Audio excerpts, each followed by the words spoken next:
Hi everyone, welcome to RS Academy. This is Sunil.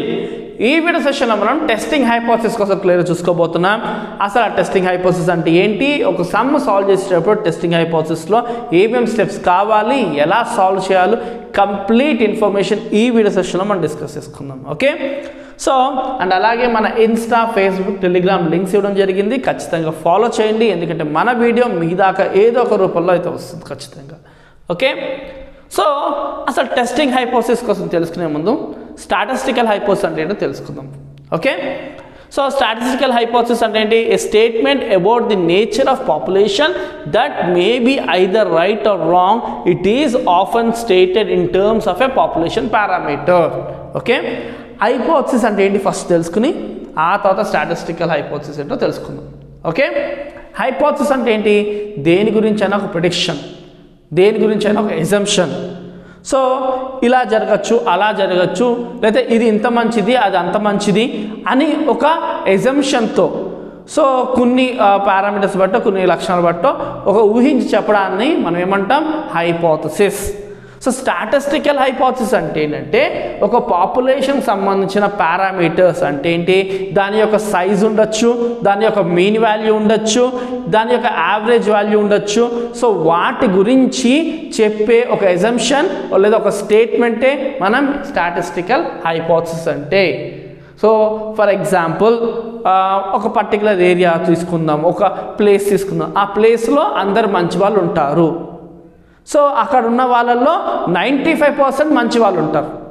ఇది statistical hypothesis అంటే. So ఒక place, ఆ ప్లేస్లో 95% దాకా మంచి వాళ్ళే ఉంటారు అని నేను ఒక స్టేట్మెంట్ చెప్పాను. ఈ స్టేట్మెంటే స్టాటిస్టికల్ హైపోథసిస్ అంటే. సో ఈ స్టేట్మెంట్ నిజమై ఉండొచ్చు లేదా అబద్ధమై ఉండొచ్చు. అర్థమైంది కదా? సో ఒక 100% పాపులేషన్లో నేనేమన్నాను?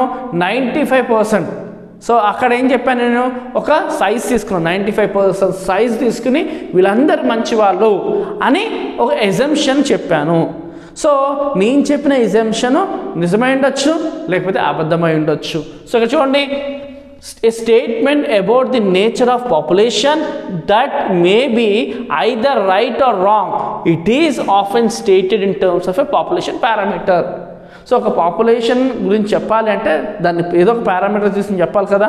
అంటే ఏదో ఒక లక్షణం లైక్ సైజ్ ఉండొచ్చు, లేకపోతే మీన్, యావరేజ్, ఇలాంటి పారామీటర్స్ తీసుకునే ఒక పాపులేషన్ గురించి చెప్తాం. ఏదైనా ఒక వ్యక్తి గురించి చెప్పాలంటే ఏంటి, ఆ వ్యక్తి ఒక క్యారెక్టరిస్టిక్స్ గురించి ఏదో ఒకటి తీసుకుని చెప్తాం కదా, అదేవిధంగా. సో అది నిజమై ఉండొచ్చు లేదా అబద్ధమై ఉండొచ్చు. అది స్టాటిస్టికల్ హైపోథసిస్. సింపుల్గా అర్థమైంది కదా. హైపోథసిస్ అంటే ఏంటి? ఒక ఎజంప్షను లేకపోతే ఏదైనా మనం ఊహించి చెప్పడం ఒకటి. ఓకే, మన ఎజంప్షన్తో మనం ఒకటి చెప్పడం జరిగింది, ఒక ప్రిడిక్షన్. సో స్టాటిస్టికల్ హైపోథసిస్ అంటే ఏంటి? ఏ హైపోథసిస్ అయితే ఒక పాపులేషన్ గురించి దాని యొక్క పారామీటర్స్ని తీసుకుని దాని యొక్క నేచర్ గురించి చెప్పడమే స్టాటిస్టికల్ హైపోథసిస్. అది నిజమై ఉండొచ్చు, అబద్ధమై ఉండొచ్చు. ఎగ్జాంపుల్, ఒక 100% పాపులేషన్లో ఒక పర్టికులర్ ఏరియాలో 95% ఆ పాపులేషన్ మంచి వాళ్ళు అని నేను చెప్పాను. సో ఇక్కడ ఈ స్టేట్మెంట్ నిజమే ఉండొచ్చు లేదా అబద్ధమై ఉండొచ్చు. నేను చెప్పింది స్టాటిస్టికల్ హైపోథసిస్. క్లియర్ కదా? ఇప్పుడు మన కోర్ టాపిక్ అయిన టెస్టింగ్ హైపోథసిస్ కోసం చూద్దాం. ఓకే, సో నేను ఒక స్టేట్మెంట్ ఇచ్చేసాను, ఏమని? 95% దాకా మంచి వాళ్ళు అని చెప్పేశాను. సో నేను చెప్పిన స్టేట్మెంట్ని నిజమా కాదా అని టెస్ట్ చేసే ఒక ప్రొసీజరే టెస్టింగ్ హైపోథసిస్. ఓకే, నేను చెప్పిన ఒక స్టాటిస్టికల్ హైపోథసిస్ని అది కరెక్టా కాదా ఏంటి అని టెస్ట్ చేసే ఒక సిస్టమాటిక్ ప్రొసీజర్.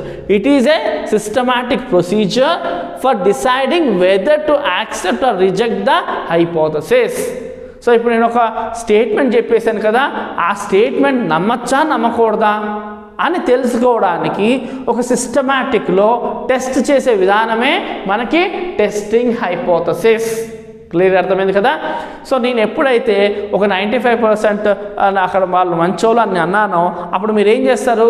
అక్కడ ఒక 10 మందిని తీసుకుని, అక్కడ ఎంత దరిదాపుగా ఒక 10 లక్షల మంది ఉన్నారు అనుకోండి, మీరు ఏం చేస్తారు? ఒక 100 మందిని తీసుకుని టెస్ట్ చేస్తారు. సో ఆ 100 మందిలో మనకేంటి 95 మెంబర్స్ దాకా మంచోళ్ళు అని తేలింది అనుకోండి, నేను చెప్పిన ఏదైతే హైపోథసిస్ కరెక్ట్ అని అవుతుంది. అలా కాదు, నేను చెప్పినట్టుగా కాకుండా ఆ 100 మందిని మీరు టెస్ట్ చేసినప్పుడు 90 మెంబర్సే మంచి వాళ్ళు ఉన్నారనుకోండి, అప్పుడు నేను చెప్పింది రిజెక్ట్ అవుతుంది, అంటే నేను చెప్పింది తప్పు అన్నట్టు. సో క్లియర్గా అర్థమైంది కదా. టెస్టింగ్ హైపోథసిస్ అంటే ఏంటి? ఎప్పుడైతే ఒక స్టేట్మెంట్ చెప్పామో ఆ స్టేట్మెంట్ కరెక్టా కాదా అని ఒక సిస్టమాటిక్ ప్రొసీజర్ని ఫాలో చేసి ఆ ఒక స్టేట్మెంట్ గురించి యాక్సెప్ట్ చేయొచ్చా రిజెక్ట్ చేయొచ్చా అని చూసేదే టెస్టింగ్ హైపోథసిస్. ఫర్ ఎగ్జాంపుల్ ఏదైనా శానిటైజర్ ఉండొచ్చు, లేకపోతే ఏదైనా క్వాలిటీకి సంబంధించి ఉండొచ్చు, లేదా ఒక జర్మ్ కిల్లర్ తీసుకోండి, అది 99.9% ఆఫ్ జర్మ్స్ కిల్ చేస్తుంది అని చెప్తున్నారు.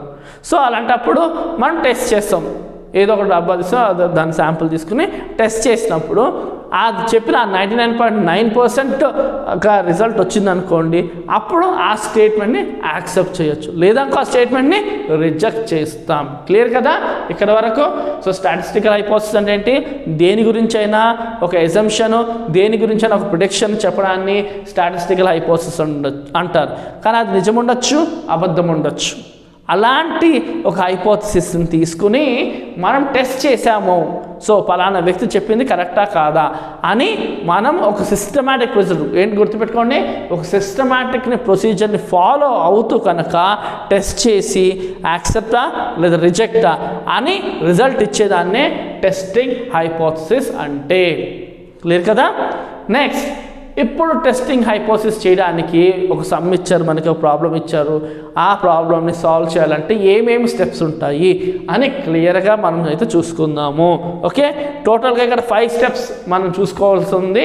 ఈ 5 స్టెప్స్ కనుక మన మైండ్లో ఉంటే కనుక సమ్మును మనము అసలు మనకు చేయని సమ్ ఉన్నా, మనకు ఐడియా లేని సమ్ వచ్చినా ఈ స్టెప్స్ వేసుకోవడం బట్టి మనకి 75% నుంచి 80% ఆఫ్ మార్క్స్ ఈజీగా అయితే వచ్చేస్తాయి. Okay, first statement of hypothesis.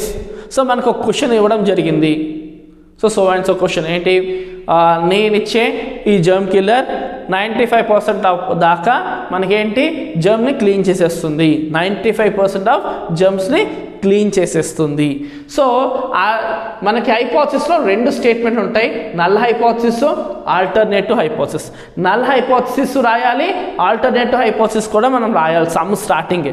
So ఈ నల్ హైపోథసిస్, ఆల్టర్నేటివ్ హైపోథసిస్ రాయడం చాలా సింపుల్. నల్ హైపోథసిస్ అంటే క్వశ్చన్లో ఏదైతే చెప్పడం జరిగిందో దాన్నే తీసుకోవడాన్ని మనం నల్ హైపోథసిస్ అంటాం. ఫర్ ఎగ్జాంపుల్ మనకి ఏదైనా ఒక జర్మ్ కిల్లర్ లేదా ఈ పెన్నే ఉంది, ఈ పెన్ 30 days మనకి రాయడానికి పనికొస్తుంది. ఈ స్టేట్మెంట్ మనం నల్ హైపోథసిస్గా తీసుకుంటాం. Okay, so usage of this pen is equal to 30 days అని తీసుకున్నాం అనుకోండి, అదే నల్ హైపోథసిస్. నల్ హైపోథసిస్ యొక్క symbol H0. Okay, so usage of this pen 30 days అని తీసుకున్నాం. సో ఇక్కడ ఈజ్ ఈక్వల్ టు 30 ఒక డిఫైనెట్ వాల్యూ ఉంటుంది. సో చూడండి, a definite statement about the population parameter denoted by H0 usually null hypothesis written as no difference. అంటే మనం చెప్పినట్టుగా తీసుకుని ఎక్కడెక్కడ మార్పులు లేకుండా తీసుకుంటే ఒక డిఫైనెట్ వాల్యూకి, అంటే ఈ పెన్ యూసేజ్ 30 days, సో అదే తీసుకున్నాం, అది నిజము అన్నట్టుగానే తీసుకున్నాం అనుకోండి, అదే null hypothesis. Next hypothesis alternative hypothesis. ఏదైతే నేను చెప్పానో ఈ పెన్ 30 days అని, అది నిజం కాదు అని రాసుకోవాలి. అంటే క్వశ్చన్లో ఉన్నదేమో యాస్టీస్ తీసుకుని నల్ హైపోథసిస్, క్వశ్చన్లో ఉన్నదానికి కాంట్రాగా ఆపోజిట్గా తీసుకునేది మనకేంటి ఆల్టర్నేటివ్ హైపోథసిస్. సో ఈ ఆల్టర్నేటివ్ హైపోథసిస్లో మనం తీసుకు ఇక్కడ మ్యూ ఈజ్ ఈక్వల్ టు μ0 కదా, ఇక్కడ ఇది కాకుండా వచ్చే మిగతా కండిషన్స్ అన్ని తీసుకోవడం జరుగుతుంది, అది డిపెండ్ అపాన్ క్వశ్చన్ బట్టి. సో ఆల్టర్నేటివ్ హైపోథసిస్లో 2 types ఉంటాయి, 2 tailed 1 tail. ఓకే, 2 tailed లేదా 1 tail. సో 2 tailed అంటే mu is not equal to μ0. ఇది 2 tailed అంటే ఇక్కడ చూడండి, ఇది 2 tailed యొక్క మన గ్రాఫ్. సో ఇక్కడ ఉండొచ్చు రిజల్ట్, లేదా ఇక్కడ ఉండొచ్చు, పాజిటివ్ సైడ్ ఉండొచ్చు లేదా నెగిటివ్ సైడ్ ఉండొచ్చు. ఇది 2 tailed టెస్ట్ అనమాట. Mu is not equal to μ0. ఇకపోతే 1 tailed వచ్చేసరికి మనకి ఏంటంటే H1 mu is greater than μ0. Right 1 tailed test, ఇది right 1 tailed test. Okay. And ఒకవేళ లెఫ్ట్ సైడ్ అంటే మనకి వన్ టేల్లో రైట్ సైడ్ ఉండొచ్చు, లెఫ్ట్ సైడ్ ఉండొచ్చు. Mu is less than mu naught, left one tail test. ఇది left one tail test. Clear కదా. So first స్టెప్లో మనం ఏం రాస్తాము, క్వశ్చన్లో ఏది ఉందో అది నిజమని తీసుకుంటే అది నల్ హైపోథసిస్, క్వశ్చన్లో ఉన్నదానికి అపోజిట్గా మన ఎజంప్షన్ తీసుకుంటే అది ఆల్టర్నేటివ్ హైపోథసిస్. రెండు కూడా రిప్రజెంటేషన్ చేయాలి. క్వశ్చన్లో మనకి ఈ పెన్ యూసేజ్ 30 days వస్తుంది అని ఉందనుకోండి, మనం యాస్టిస్ అలానే తీసుకున్నాం, ఏంటి మ్యూ ఈజ్ ఈక్వల్ టు 30 అని తీసుకున్నాం అనుకోండి, అది నల్ హైపోథసిస్. ఓకే. క్వశ్చన్లో మనకి ఏంటంటే ఐదర్ ఇటు కానీ అటు కానీ అన్నప్పుడు అదేమైపోతుంది మనకి, అంటే మనకి ఒక సైడ్ వన్ సైడ్ కండిషన్ ఇచ్చాడు, అంటే ఏంటి లెస్ దాన్ 30 లేదా గ్రేటర్ దాన్ 30 అని మెన్షన్ చేశాడు అనుకోండి, అప్పుడు అది వన్ టేల్ అవుతుంది. అలా కాదు, నాట్ ఈక్వల్ టు అనుకోండి, అప్పుడు 2 tailed. సో ఇక్కడ pen usage is not equal to 30 అని తీసుకుంటే 2 tailed ఇలాగన్నా తీసుకుంటాం. లేదు అంటే పెన్ యూసేజ్ ఈజ్ గ్రేటర్ దాన్ 30, లేదు అంటే పెన్ యూసేజ్ ఈజ్ లెస్ దాన్ 30. ఈ 3 కండిషన్లో ఏదో ఒక కండిషన్ తీసుకోవడం జరుగుతుంది. క్లియర్ కదా. ఇక్కడైతే అలా కాదు, డైరెక్ట్గా ఎటువంటి డిఫరెన్స్ ఉండదు. ఇక్కడ అలా కాదు, క్వశ్చన్లో ఉన్న కండిషన్స్ బట్టి ఈ మూడిట్లో ఏదో ఒకటి తీసుకుంటాం. క్లియర్ కదా. సో ఇది స్టెప్ 1, ఇది స్టెప్ 2 కింద రాసుకోవచ్చు, లేదా స్టెప్ 1 అని పెట్టేసి నల్ హైపోథసిస్ స్టేట్మెంట్ రాసి తర్వాత ఆల్టర్నేటివ్ హైపోథసిస్ అని రాసేయచ్చు. క్లియర్ కదా. ఇప్పుడు మనకి స్పెసిఫికేషన్, కొన్ని స్పెసిఫికేషన్స్ చేయాలి. ఏం స్పెసిఫికేషన్ చేయాలి, లెవెల్ ఆఫ్ సిగ్నిఫికెన్స్. సో నేను చెప్తున్నది ఇప్పుడు ఫర్ ఎగ్జాంపుల్ ఒక germ killer 95% of germs clean చేస్తుంది అన్నాం కదా, అంటే అర్థం ఏంటి 5% ఛాన్స్ లేదు. ఓకే. సో ఇక్కడ ఏంటంటే అలాగా 5% ఉండొచ్చు, 10% ఉండొచ్చు, 1% ఉండొచ్చు. క్వశ్చన్లో ఇస్తారు, ఒకవేళ క్వశ్చన్లో ఇవ్వలేదు అనుకోండి, లెవెల్ ఆఫ్ సిగ్నిఫికెన్స్ కింద 5% తీసేసుకోవాలి. అర్థమైంది కదా. ఒకవేళ 5% తీసుకున్నాము అనుకోండి, దానికి అర్థం ఏంటి 95% మనం యాక్సెప్ట్ చేయొచ్చు, 5% మనం రిజెక్ట్ చేసే ఛాన్స్ ఉంది అని అర్థం. అదే 10% తీసుకుంటే 90% యాక్సెప్ట్ చేయొచ్చు, 10% రిజెక్ట్ చేసే ఛాన్స్ ఉంది అని అర్థం. లెవెల్ ఆఫ్ సిగ్నిఫికెన్స్ ఏం చెప్తుంది అంటే సపరేషన్ చేస్తుంది యాక్సెప్టెన్స్కి రిజెక్షన్స్కి. 10% అంటే అర్థం ఏంటి రిజెక్షన్ 10% అన్నట్టు, అంటే అప్పుడు యాక్సెప్టెన్స్ ఎంత అవుతుంది 90% అన్నట్టు. ఇప్పుడు ఒకవేళ లెవెల్ ఆఫ్ సిగ్నిఫికెన్స్ మనకి 5% ఇస్తే కనుక 5% మనకి రిజెక్షన్, 95% యాక్సెప్టెన్స్. అదే 1% ఇచ్చాడు అనుకోండి, 1% రిజెక్ట్ అయ్యే అవకాశం ఉంది, లేదా 99% యాక్సెప్ట్ చేసే అవకాశం ఉంది అని అర్థం. క్లియర్ కదా. స్టెప్ 1లో స్టేట్మెంట్స్ రాయాలి, అందులో మనకి 2 హైపోథసిస్ స్టేట్మెంట్స్ ఉన్నాయి, ఒకటి నల్ హైపోథసిస్, రెండోది ఆల్టర్నేటివ్ హైపోథసిస్. నల్ హైపోథసిస్లో క్వశ్చన్లో ఏదైతే ఇచ్చాడు కండిషన్ అది 200గా తీసుకుంటే నల్ హైపోథసిస్, దీనికి కాంట్రాగా ఆపోజిట్గా తీసుకుంటే అదే ఆల్టర్నేటివ్ హైపోథసిస్. మూడోది ఎంతవరకు రిజెక్షన్ ఛాన్స్ అన్నది మనం ఫిక్స్ చేసుకోవాలి. క్వశ్చన్లో ఆల్రెడీ ఇస్తాడు, ఇవ్వకపోతే 5% రిజెక్ట్ అయ్యే ఛాన్స్ ఉంది, 95% యాక్సెప్ట్ చేసే ఛాన్స్ ఉంది అని మనం మెన్షన్ చేసుకోవాల్సి ఉంటుంది. ఇది స్టెప్ 2. ఇకపోతే స్టెప్ 3, ఏ టెస్ట్ చేయాలి అంటే ఫార్ములా ఏ వాడాలి. సో మనకి టెస్ట్ ఉంటుంది, టీ టెస్ట్ ఉంటుంది. సో డిపెండ్స్ అపాన్ క్వశ్చన్లో ఇన్ఫర్మేషన్ బట్టి ఆ టైప్ ఆఫ్ టెస్ట్ మనం సెలెక్ట్ చేసుకోవాలి. ఎప్పుడైతే మనకి శాంపుల్ సైజ్ కనుక లార్జ్గా ఉంది, అంటే ఏంటి 30 కన్నా ఎక్కువ ఉందనుకోండి దాని వాల్యూ, అప్పుడు మనం ఏం చేస్తాము జెడ్ టెస్ట్. అప్పుడు జెడ్ టెస్ట్ సంబంధించిన ఫార్ములా వాడతాము, జెడ్ టెస్ట్ సంబంధించిన టేబులర్ ఫామ్ తీసుకుంటాము.